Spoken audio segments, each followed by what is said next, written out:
صرف دیکھنے کے کون دیتا ہے پیسے؟ فضلو نے 100 روپے کا نوٹ بٹیارن کو تھما دیا۔ وہ پہلے تو منہ کھولے 100 روپے کے نوٹ کو دیکھتی رہی، پھر آنسو پہنچے اور چپکے سے باہر چلی گئی۔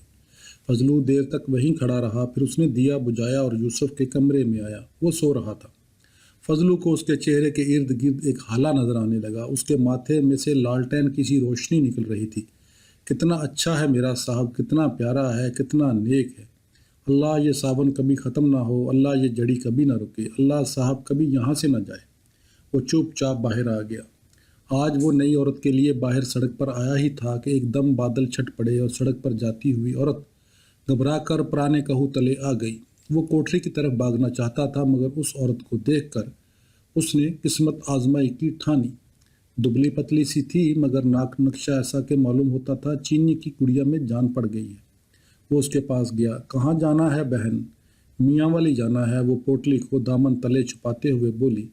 وہاں میرا گھر والا جیل میں ہے، ملاقات پر جا رہی ہوں، آج رات یہیں رک جاؤ۔ فضلو نے کچھ سوچے سمجھے بغیر کہا۔ کیا؟ عورت نے حیرت سے پوچھا۔ میں کہہ رہا ہوں رات کی تو بات ہے، یہیں میرے پاس رہ جاؤ، ایک صاحب آیا ہوا ہے، رات کے 100 روپے دے دیتا ہے۔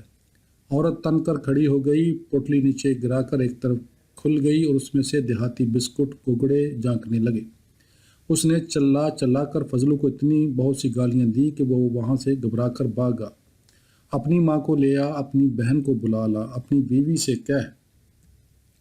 دور تک اس کی آواز سنائی دیتی رہی۔ وہ سڑک پر سے بڑی پگڈنڈی اور بڑی پگڈنڈی پر سے چھوٹی پگڈنڈی پر بھاگتا چلا گیا۔ معلوم ہوتا تھا عورت کی آواز اور بادل کی گرج اور موسلادھار بارش اس کے تعاقب میں ہے۔ اس کا لباس اس کے جسم سے چپک گیا، مارے ٹھنڈ کے دانت بجنے لگے، ہاتھ پاؤں سن ہو گئے اور وہ بھاگتا چلا گیا۔ اسے ڈر تھا کہ اگر مسافر عورت کی آواز کو مریا نے سن لیا اور مریا نے اسے بھاگتے دیکھ لیا تو کیا ہوگا۔ آخر وہ ایک بنگلے کے پہلو والی کوٹریوں میں سے ایک کوٹری کا دروازہ کھلا دیکھ کر اس طرف بھاگا۔ اندر ایک نوجوان عورت بیٹھی مٹھی بھر دال کو چنگیر میں پھلائے اس میں سے کنکریاں چن رہی تھی۔ فضلو کو دیکھتے ہی بولی، پھنس گئے بارش میں؟ ہاں، اس نے کہا اور چولے اور چادر کو نچوڑنے لگا۔ بیٹھ جاؤ، عورت بولی۔ وہ بیٹھنے کی جگہ منتخب کرنے کے لیے ادھر ادھر دیکھنے لگا۔ ادھر چولہے میں کچھ آگ ہوگی، وہ بولی۔ فضلو چولہے کے پاس جا کر بیٹھ گیا۔ بارش اسی شدت سے ہو رہی تھی۔ لڑکی کا چہرہ عام سا تھا، مگر اس کے ہونٹوں کے گوشے بڑے پیارے تھے، بڑے بڑے گالوں میں پھنسے ہوئے اور گہرے۔ بات کرتی تھی تو اس کی ایک گال پر 2 گڑے بنتے اور مٹتے رہتے تھے۔ وہ بولی، رئیس خانے کے چوکیدار ہو نا؟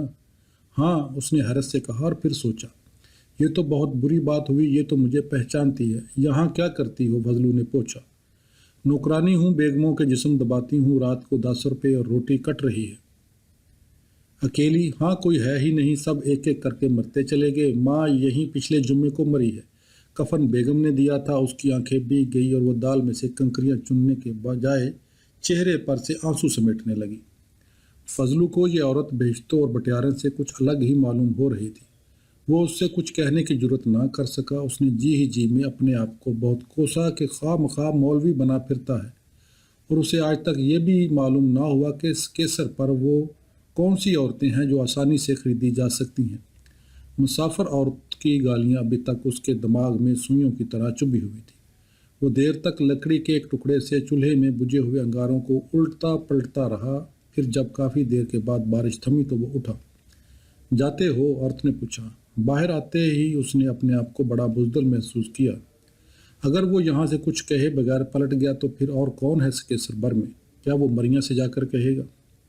اس نے وحشت میں اپنے بالوں کی ایک لٹ یوں کھینچی جیسے جڑ سے کھیڑ لے گا۔ تو کیا وہ یہاں سے ناکام پلٹ جائے گا اور اس کے صاحب کی راتیں اجڑ جائیں گی اور اس کے روز کے 10 روپے، مہینے کے 300 روپے الگ مارے جائیں گے؟ وہ گونگ کر پھر دروازے پر آ گیا۔ کچھ بھول گئے ہو؟ عورت نے پوچھا۔ ہاں۔ کیا؟ ایک بات کہنا بھول گیا۔ کیا بات؟ ایک بات ہے۔ کیا بات ہے؟ ذرا سی بات ہے، وہ ڈرتے ڈرتے بولا۔ 100 روپے ملیں گے۔ 100 روپے؟ عورت نے حیران ہو کر کہا، مگر کس بات کے؟ بس ایک رات کی بات ہے، فضلو نے بڑی جرت سے کہا۔ عورت نے اس کی طرف دیکھا اور پھر دیکھتی رہ گئی۔ دیکھتے دیکھتے اس کی آنکھوں میں بہت سے آنسو بھر گئے، اور جب اس نے پلکیں جھپکی تو اکٹھے بہت سے آنسو ایک دوسرے کے پیچھے چنگیر میں گرنے لگے، اور وہ جیسے کنکریوں کی بجائے آنسو چننے لگی۔ پھر وہ چنگیر کو ایک طرف رکھ کر پھوٹ پھوٹ کر رو دی۔ فضلو شرمندہ ہو کر واپس چلا آیا۔ اس روز کیسر کے بنگلوں کے چکر پر چکر لگاتا رہا۔ بہت سی نوکرانیاں، چوکی دارانیاں، سبزی بیچنے والیاں اور مسافر عورتیں اسے دکھائی دیں، مگر وہ کسی سے کچھ بھی نہ کہہ سکا۔ وہ صاحب کے سامنے بھی نہ گیا۔ شیرو نے بڑی مشکل سے ایک ایک کر کے برتن صاحب تک پہنچائے، اور شام کو اس نے تہیہ کر لیا کہ وہ کسی نہ کسی عورت سے ضرور بات کرے گا۔ آخر ایسی بزدلی بھی کیا۔ وہ یہ فیصلہ کر کے سڑک پر آیا تو ایک طرف بنگلے والی نوکرانی دکھائی دی۔ وہ اس کے پاس آئی۔ وہ اسی طرح رو رہی تھی۔ اس کے ہاتھ کپ کپا رہے تھے، ہونٹ نیلے ہو رہے تھے اور ہونٹوں کے گوشوں میں تھر تھری تھی۔ اس نے فضلو کی طرف دیکھتے بغیر رکتے رکتے کہا، آؤں گی۔ فضلو کا اچھلنے کو جی چاہا، سرگوشی میں بولا، تو پھر عشاء کی نماز کے بعد بیگموں کے جسم داب کر وہاں اس کہو کے تلے آ جانا۔ آ جاؤ گی نا؟ آؤں گی، وہ بولی۔ آنسو اس کی آنکھوں سے ٹپ ٹپ گرے جا رہے تھے۔ عشاء کی نماز کے بعد وہ سچ مچ کہو تلے آ گئی۔ وہ اس وقت بھی رو رہی تھی، اور جب وہ اسے صاحب کے کمرے میں چھوڑ کر برآمدے میں آیا اور پلٹ کر دیکھا تو وہ تب بھی رو رہی تھی۔ منہ اندھیرے سے اس کی آنکھ کھلی۔ وہ رئیس خانے میں گیا۔ یوسف لالٹین جلائے سو رہا تھا۔ دوسرے کمرے میں دیا جل رہا تھا اور وہ بستر پر مزے سے سو رہی تھی۔ فضلو مسکرایا۔ اس نے عورت کے پاؤں کا انگوٹھا آہستہ آہستہ ہلایا۔ وہ جاگ اٹھی۔ پہلے چونک کر ادھر ادھر دیکھا، پھر ایک سکون بھری انگڑائی لی اور مسکرا کر بولی، میں ایسے ڈر رہی تھی، خواہ مخواہ ڈرتی رہی۔ اس نے تو مجھے کچھ بھی نہیں کہا، بس دیکھتا رہا، اور دیکھنے میں کیا پڑا ہے۔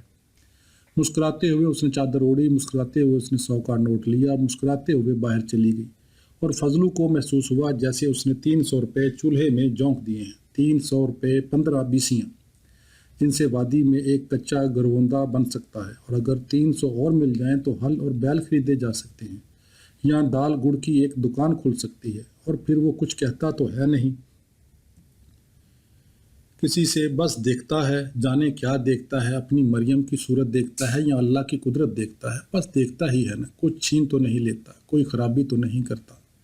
وہ دوسرے کمرے میں آ گیا۔ صاحب سو رہا تھا۔ وہ اسے کچھ دیر دیکھتا رہا، پھر اپنی کوٹری کی طرف آہستہ آہستہ آیا، اور جب دروازہ کھولا تو سامنے مریاں کھڑی تھی۔ وہ تیورا کر پیچھے ہٹا، اسے بڑے زور کا چکر آ گیا، جسم کا سارا خون سر میں جمع ہو کر کھولنے لگا۔ کہاں گئے تھے؟ مریاں نے تلخی سے پوچھا۔ صاحب کے پاس۔ اس کے دماغ میں قسم قسم کے بہانوں نے آفت مچا دی۔ اس وقت کیوں گئے تھے؟ اس نے اسی تلخی سے پوچھا۔ اس کے سر میں درد تھا۔ ایک بہانہ اس کی زبان پر آ گیا۔ کیا روز اسی وقت اس کے سر میں درد ہوتا ہے؟ مریاں نے سختی سے کہا۔ آج 3-4 دنوں سے جا رہے ہو۔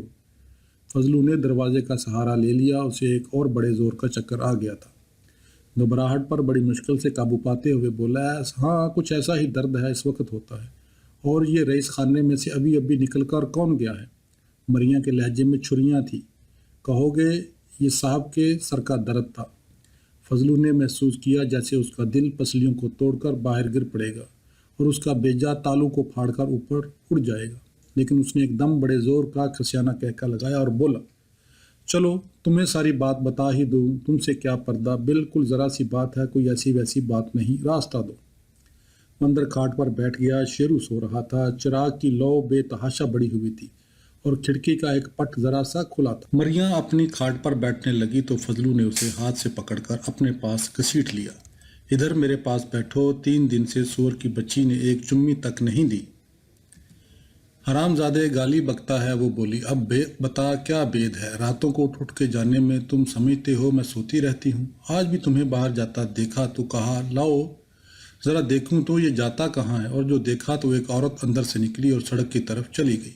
شور مچا دیتی، پر تمہاری بدنامی کا ڈر تھا۔ صاحب نے کیا سمجھ رکھا ہے ہمیں؟ کیا ہم کنجر ہیں؟ اور تمہارا کیا ہاتھ ہے اس میں؟ تم نہیں جانتی، وہ بولا، اندر سے باہر گھبرا رہا تھا۔ اس کی نسیں تنی ہوئی تھی اور آنکھیں ویران ہو رہی تھیں۔ اس کی کنپٹیوں کی رگیں صاف تڑپتی ہوئی نظر آ رہی تھی، مگر جھوٹ موٹ کے اطمینان سے اس نے اپنی آواز ضرور سنبھالے رکھی۔ اس نے اپنا ایک بازو مریاں کی پیٹھ پر پھیلا کر اس کا شانہ پکڑ لیا اور بولا، یہ صاحب تو مجھے بڑا اللہ والا معلوم ہوتا ہے مریاں، یہ تو کوئی پہنچا ہوا بزرگ ہے۔ سوچو ایک جوان عورت اس کے سامنے رات بھر بیٹھی رہتی ہے، وہ جو چاہے اس سے سلوک کرے، پر وہ ہے کہ بیٹھا دیکھ رہا ہے، عورت کو چھوتا تک نہیں، صرف دیکھ رہا ہے، اور صبح سے پہلے 100 روپیہ دے کر اسے چلتا کرتا ہے۔ سن رہی ہو؟ 100 روپیہ 5 بیسیاں، اور صرف دیکھتا ہے۔ فضلو نے محسوس کیا کہ مریاں کا سارا خون اس کے چہرے پر جمع ہو رہا ہے۔ سن رہی ہو مریاں؟ اس نے دوبارہ پوچھا۔ اور یہ عورتیں لاتا کون ہے؟ مریاں نے اس کی طرف دیکھے بغیر پوچھا۔ فضلو نے ہیر پھیر کی کوشش کی۔ بھائی اس میں بری بات ہی کون سی ہے؟ اب تم کتنی بار چشمے سے پانی لینے گئی ہو؟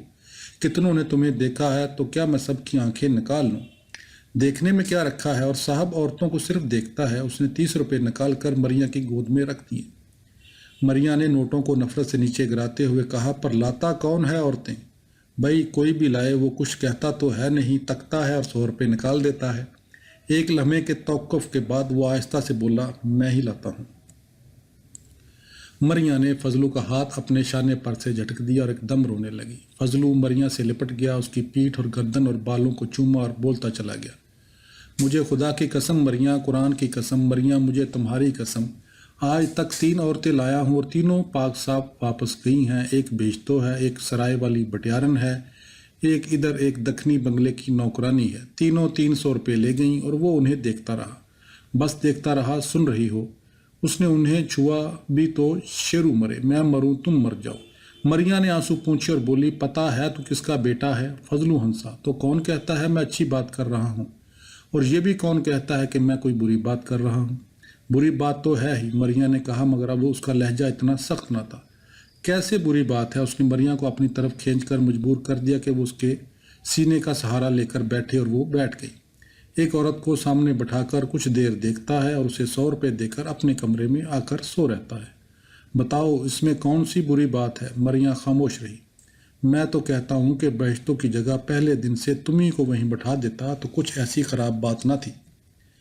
مریاں اس کی گرفت سے چھوٹ کر وحشت سے قدم اٹھاتی شیرو کے پاس گئی، اس کے منہ پر سے کھیس کھینچ لیا اور بولی، اسے دیکھ رہے ہو؟ شیرو ہڑبڑا کر اٹھ بیٹھا اور رونے لگا۔ فضلو نے لپک کر اسے لٹایا، تھپکایا اور مریاں سے پوچھا، مجھے تم نے ایسا ہی کمینہ سمجھ لیا ہے؟ میرے 6 سال تمہارے سامنے ہیں، میں اپنی مریاں کو کسی دوسرے کے حوالے کروں گا؟ چوٹی پر سے نیچے چٹانوں پر نہ کود جاؤں گا؟ اس کے بدلے سور کی بچی یقین ہی نہیں کرتی۔ مفت میں روز کے 100 روپیہ مل رہا ہو تو ہمارا بگڑے گا کچھ نہیں اور بنے گا بہت کچھ۔ اور ابھی ساون کے 10-12 دن باقی ہیں، ہم آسانی سے 1000 کما کر نیچے وادی میں جا سکتے ہیں اور عزت سے جی سکتے ہیں۔ وہ تمہیں صرف دیکھے گا، تم اسے دیکھتی رہنا، قصہ ختم۔ لیکن مریاں پر تو ایک وحشت تھی، وہ وہیں فرش پر بیٹھ کر رونے لگی، پھر زور زور سے پاؤں پٹکنے لگی۔ بے حیا وہ چیختی رہی اور دروازے میں بہت سی جریاں اگ گئیں۔ باہر درختوں پر چڑیاں اور کوے بولنے لگے تھے اور بادل کہیں بہت دور گرج رہا تھا۔ وہ پھوٹ پھوٹ کر روتی رہی اور کہتی رہی، بیٹھے بیٹھے کنجر پن اترایا کمینہ کہیں کا، حرام زادہ، شرم نہیں آتی؟ جوتوں سمیت کچھ آ رہا ہے، آنکھوں میں آگ جلاتا ہے اور اوپر سے تیل گراتا اور کہتا ہے کہ آگ بجھ رہی ہے۔ کہتا ہے یہ آگ نہیں جل رہی، یہ تو چاند چمک رہا ہے۔ وہ مجھ سے کہہ رہا ہے اس کے پاس رات بھر رہنے کو، مجھ سے۔ وہ سینہ کوٹ کوٹ کر زور زور سے رونے لگی۔ فضلو شیرو کی کھاٹ سے اٹھ کر اس کے پاس بیٹھ گیا، اس سے لپٹ جانا چاہا مگر وہ چھوٹ کر پرے جا گری۔ فضلو نے اٹھ کر اس کے بالوں پر شفقت سے ہاتھ پھیرا۔ مریاں نے اس کی طرف امید سے دیکھا۔ وہ بولا، ارے وہ کچھ بھی نہیں کہتا۔ مریاں پھر پھوٹ پھوٹ کر رونے لگی۔ فضلو بولتا رہا، سور کی بچی، تمہاری قسم کھا کر کہہ چکا ہوں، وہ چھوتا تک نہیں، بس دیکھتا ہے اور 100 روپے دے کر سو رہتا ہے۔ تو مانتی نہیں۔ اچانک مریاں تن کر کھڑی ہوگی اور بولی، اگر تم ایسے ہی بے غیرت ہو گئے ہو تو ایک شرط ہے، بتاؤ۔ فضلو بھی کھڑا ہو گیا۔ پہلے شرط بتاؤ، اس نے جھجکتے ہوئے کہا۔ میں رات کو صاحب کے پاس جاؤں گی، اگر اس نے مجھے چھو لیا تو پھر میں تمہاری نہیں رہوں گی، پھر میں جہاں چاہوں گی چلی جاؤں گی۔ اس کی آواز میں کوئی اتار چڑھاؤ نہ تھا۔ فضلو نے بغیر کسی جھجک کے اس کے سر پر ہاتھ رکھ دیا۔ مان لو شرط پگلی، تو سمجھتی ہے کہ تینوں کی تینوں جھوٹ بولتی ہیں، تو سمجھتی ہے ایسا ہی ذلیل ہو گیا ہوں؟ خدا کی قسم بھی کھاؤ، مریاں نے کہا۔ خدا کی قسم بھی کھاتا ہوں، ہنس کر بولا۔ ارے وہ تو صرف دیکھتا ہے۔ اچھا میری بھی ایک شرط ہے، کہو۔ اگر وہ تمہیں چھوئے تک نہیں تو جب تک وہ یہاں ہے تم اس کے پاس جاتی رہو گی؟ مریاں نے اس کے سر پر ہاتھ رکھ کر کہا، قبول ہے۔ وہ باہر جا کر چائے کا سامان کرنے لگی۔ اور اس نے تمہیں دیکھا تک نہیں مریاں، اس نے باہر جا کر کہا، اسے تو یہ بھی پتہ نہیں چلے گا کہ تم کون ہو۔ وہ خاموش رہی، وہ دن بھر خاموش رہی، اور جب شام کا کھانا بھی ہو چکا اور شیرو سو گیا تو وہ پہلی بار بولی، لے۔ اس کی آواز میں اتنے بہت سے کانٹے تھے جو فضلو کے کانوں کے پردوں میں ٹھنس گئے۔ مگر وہ اٹھا اور کوٹری سے باہر آ گیا۔ وہ اس کے پیچھے پیچھے تھی۔ پھر جب وہ صحن میں پہنچا تو مریا نے کہا، فضلو۔ فضلو رک گیا۔ ہاں، وہ بولی، شرط یاد ہے نا؟ یاد ہے، فضلو بولا، بے فکر رہو۔ اور جب وہ مریا کو صاحب کے کمرے میں چھوڑ کر 110 روپے لے کر باہر صحن میں آیا تو پلٹ کر دیکھا کھڑکی اور دروازہ دونوں بند ہو چکے تھے۔ یہ روز ہی تو بند ہو جاتے تھے اس وقت۔ وہ کوٹری میں آیا، وہاں جیسے بھوت کونوں میں دبکے بیٹھے تھے اور چراغ کی لو میں ایک چڑیل ناچ رہی تھی۔ وہ شیرو کی کھاٹ پر بیٹھ گیا، پھر اسی کے پاس لیٹ گیا۔ شیرو کچی نیند میں تھا۔ بولا، کیا ہے، کون ہے؟ میں ہوں، فضلو نے پیار سے کہا۔ آج میں اپنے بیٹے کے پاس سوؤں گا۔ شیرو مارے خوشی کے اس سے لپٹ گیا اور پھر اپنی گرفت کو ڈھیلا کر کے سو گیا۔ فضلو دیر تک اسی طرح اکڑا پڑا رہا اور جب کمر دکھنے لگی تو اٹھ کر کمرے میں ٹہلنے لگا۔ کتنی دیر تک وہ ٹہلا کیے، پھر چراغ بجھا کر سونے کی کوشش کی مگر بھڑک کر اٹھا۔ چراغ جلایا، اسے مریا کی کھاٹ کے پائے پر رکھ کر بیٹھ گیا۔ وہ اس کی لو کو دیر تک دیکھتا رہا۔ باہر شاید بادل کھل گئے تھے کیونکہ سفید چاندنی نے جریوں میں جان ڈال دی تھی۔ وہ دروازہ کھول کر باہر آیا مگر رئیس خانے کی طرف نظر اٹھتے ہی وہ بھاگ کر اندر آ گیا۔ دروازہ بند کر کے وہ اس سے کچھ یوں لگ کھڑا ہو گیا اور دم سے دروازہ کھول کر رئیس خانے کی طرف بھاگا۔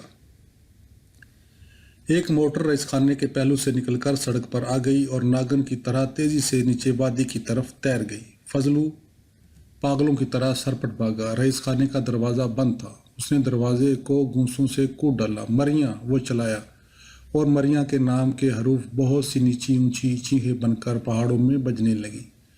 دور موڑ کاٹتی ہوئی موٹر کی روشنی اس کے فک چہرے پر سے گزرتی ہوئی غائب ہو گئی۔ اس نے موٹر کا پیچھا کرنے کے لیے نیچے گھاٹیوں کی طرف کود جانے کی سوچی اور پھر آہستہ سے دروازہ کھلا۔ لالٹین کی روشنی باہر برآمدے میں سے گزرتی ہوئی صحن کے ایک حصے تک بہتی چلی گئی۔ دروازہ مریا نے کھولا تھا۔ آ پہنچے، مریا نے کہا۔ تم شرط ہار گئے ہو حرام زادے۔ اس کی آواز بھرا گئی۔ پھر وہ پھوٹ پھوٹ کر رونے لگی۔ کمینے، ذلیل، وہ مجھے لوٹ لے گیا۔ اس نے مجھے بمبور ڈالا۔ رات بھر وہ مجھ سے چمٹا رہا۔ اس نے مجھے نوچا سوٹا۔ اس نے میرے گال چاٹ ڈالے۔ اس نے، مگر فضلو وہاں نہ تھا۔ وہ سر جھکائے کوٹری کی طرف جا رہا تھا۔ ایک بدلی نے چاند کو چھپا لیا تھا۔ ہلکی ہلکی پھوار پڑنے لگی تھی اور شیرو رونے لگا تھا۔ مریا اس کے پیچھے پیچھے ہو لی اور روتی اور بلکتی ہوئی برائی آواز میں بولتی چلی گئی، تم نے کہا تھا کہ وہ مجھے چھوئے گا ہی نہیں۔ اس نے مجھے کاٹ لیا ہے۔ وہ تو پچھلے ساون بھی میرے لیے ہی یہاں رکا رہا۔ اس نے تو پہلے ہی دن یہاں صحن میں مجھے دوربین سے دیکھ لیا تھا۔ وہ تو اب کے بھی میرے ہی لیے آیا تھا۔ سن رہے ہو حرام زادے، باغے کہاں جا رہے ہو؟ فضلو اب نہایت تیز چل رہا تھا۔ مریا اس کے پیچھے بھاگنے لگی تھی اور وہ بولتی گئی، تم شرط ہار گئے، لیکن وہ 100 روپے تم اپنے پاس رکھو۔ کہیں سے عزت آبرو بکاؤ ملے تو چٹکی بھر خرید کر رکھ لینا، کیونکہ آج سے تم پرلے درجے کے بدذات، کمینے اور کنجر ہو گئے ہو، سمجھے؟ اور اب میں جا رہی ہوں۔ میں جہاں بھی جا رہی ہوں تمہیں اس سے کوئی واسطہ نہیں۔ میں اب کسی کی نہیں رہی۔ تم نے میرا غرور توڑ دیا ہے۔ تم نے میرا سب کچھ لٹوا دیا ہے، حرام زادے۔ فضلو اپنی کوٹری کی دیوار سے ٹکرا گیا، تیورایا اور پھر دیوار کو ٹٹول کر دروازے کی طرف رینگا۔ اندر شیرو زور زور سے رو رہا تھا اور مریا چیخے جا رہی تھی۔ وہ 2 مہینے اس ایک کھڑکی کے لیے اس کے سر پر گھڑی کے لیے اس کے سر پر پڑا رہا اور وہ مریم کی رٹ لگانے اور رونے کے بعد مجھ پر یوں جپٹتا جیسے کتا کچے گوشت پر جپٹتا ہے۔ کرائے کی موٹر کا اس نے رات ہی انتظام کر لیا تھا اور وہ ابھی مجھے آخری بار بمبوڑ کر موٹر میں بیٹھ کر لاہور چلا گیا ہے اور تمہیں بخشش دے گیا 100 روپے کی اور ایک ایسی مریا کی جو اب اس کوٹری میں نہیں گھسے گی۔ وہ نیچے وادی میں اتر جائے گی، وہ میدانوں میں چلی جائے گی۔ جب بھوک کے مارے اس کا پیٹ زخم بن جائے گا تو کپڑے اتار کر راستے میں بیٹھ جائے گی۔ ننگے مردوں کو لوگ پتھر مارتے ہیں پر ننگی عورتوں کو بستر دیتے ہیں اور روٹی کھلاتے ہیں۔ تم نے مجھے سمجھ کیا رکھا ہے؟ آس پاس کے بنگلوں میں کتے مریا کی چیخیں سن کر بھونکنے لگے۔ سکیسر کی پہاڑیاں جھیل کی طرح اتراتی ہوئی موٹر کی بنبناہٹ کو دہرائے جا رہی تھی اور مریا کے واویلا کو دہرائے جا رہی تھی اور کتوں کی آوازوں کو دہرائے جا رہی تھی۔ پھر ایک دم جیسے مریا پر وحشت سوار ہو گئی۔ لپک کر اس نے لڑکھڑاتے ہوئے فضلو کے منہ پر زور کا تماچا مارا۔ فضلو سر اور گھٹنوں کے بل دب سے گیلی زمین پر گرا اور بے حس و حرکت ہو گیا۔ وہ پلٹی اور کوٹری کی پچھلی طرف پرانے کہو کے نیچے سے گزرتی ہوئی سڑک پر آ گئی، سر پر ہاتھ رکھے اور روئے جا رہی تھی، اور نیچے وادی کی طرف بھاگے جا رہی تھی، اور چاند بدلی کی اوٹ سے نکل آیا تھا۔ ایک موڑ پر جا کر وہ تھم گئی۔ شیرو کی چیخیں اس کا پیچھا۔ دوسرے حرامزادے کو ایک آخری بار دیکھ لوں، اس نے فیصلہ کیا اور واپس رئیس خانے کی طرف بھاگی۔ فضلو اسی طرح دروازے کے پاس سر اور گھٹنوں کے بل بے حس و حرکت اوندا پڑا تھا، اور شیرو کا گلا چیختے چیختے بیٹھ گیا تھا۔ مریا نے دروازہ کھول کر اندر جانا چاہا، مگر پھر جیسے کہ اسی تیزی سے فضلو کے پاس آ گئی۔ ایک لمحہ بت کی طرح جمی رہی، پھر جھک کر اسے بٹھانا چاہا تو وہ ایک طرف لڑک گیا۔ کیچڑ اور لہو نے اس کے چہرے کو نہایت خوفناک بنا دیا تھا، اور اوپر بدلیوں میں دوڑتے ہوئے چاند نے اس گھنونے پن کو چمکا دیا تھا۔ میرا فضلو، اس نے فریاد کی۔ پھر اندر کوٹری میں جا کر چراغ اٹھایا۔ شیرو بھاگ کر آیا اور اس کی ٹانگوں سے لپٹ گیا۔ وہ چراغ اٹھائے باہر آئی تو شیرو بھی اس کا پلو تھامے باہر چلا آیا۔ وہ چراغ کو فضلو کے چہرے کے قریب لا کر اور اس کے پپوٹے اٹھا کر اس کی پتلیوں میں زندگی کے آثار ڈھونڈنے لگی۔ میرا فضلو، میرا مالک، میرا سائیں، اس کے بین چار طرف گونج اٹھے اور پھر ایکاಏکی تھم گئے۔ فضلو کی آنکھیں ذرا سی کھلیں، اس کا ایک ہاتھ آہستہ آہستہ اٹھا، مٹھی کھلی، اور اس نے مٹھی میں دبے ہوئے نوٹ کو چراغ کی لو سے جلاتے ہوئے کہا، میں تمہیں نہیں جانے دوں گا، تم مجھے چھوڑ کر نہ جاؤ، تم مجھے چھوڑ کر نہیں جا سکتی۔ شیرو اپنے ہاتھوں سے اپنا چہرہ تھامے ماں کی طرف دیکھنے لگا۔ مجھے میری غریبی دھوکہ دے گئی مریا، فضلو نے رکتے رکتے کہا۔ نوٹ کی راکھ سکڑ کر گری اور رئیس خانے کی طرف اڑ گئی۔ مریا، فضلو نے التجا کی۔ تم مرو گے تو نہیں؟ مریا نے سسکیوں میں پوچھا۔ نہیں، فضلو نے بڑے یقین سے کہا۔ حرام زادے، وہ بلک بلک کر روتی ہوئی اس سے لپٹ گئی۔ سور کی بچی، وہ اس کے بالوں کو خون آلود ہونٹوں سے چومنے لگا۔ موٹر نیچے جھیل کے کنارے کنارے تیرتی جا رہی تھی۔ ختم شد۔